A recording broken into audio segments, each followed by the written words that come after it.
ఇంట్లో ఎవరు ఉంటారమ్మా? నేను ఒక్కదాన్నే ఉంటానండి. పిల్లలు అబ్బాయికి పెళ్లి అయిపోయింది, జాబ్ చేస్తున్నాడు. అమ్మాయి కూడా పెళ్లి అయిపోయి వెళ్ళిపోయాడు. నేను ఒక్కదాన్నే ఉంటాను, పక్కనే ఉంటాను.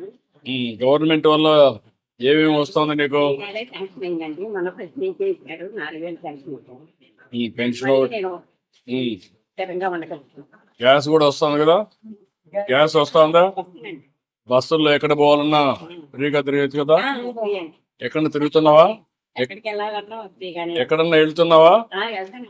ఎక్కడికి వెళ్తున్నావు? వెళ్తానండి, మా బావగారు వెళ్తున్నారు. ఆటో వెళ్తానండి, మా అత్తయ్య ఫ్రీగానే చాలా సంతోషంగా. దేవాలయాలకు వెళ్ళలేదా? దేవాలయాలకు ఇంకా వెళ్ళలేదండి. వెళ్ళలేదా గుడికి?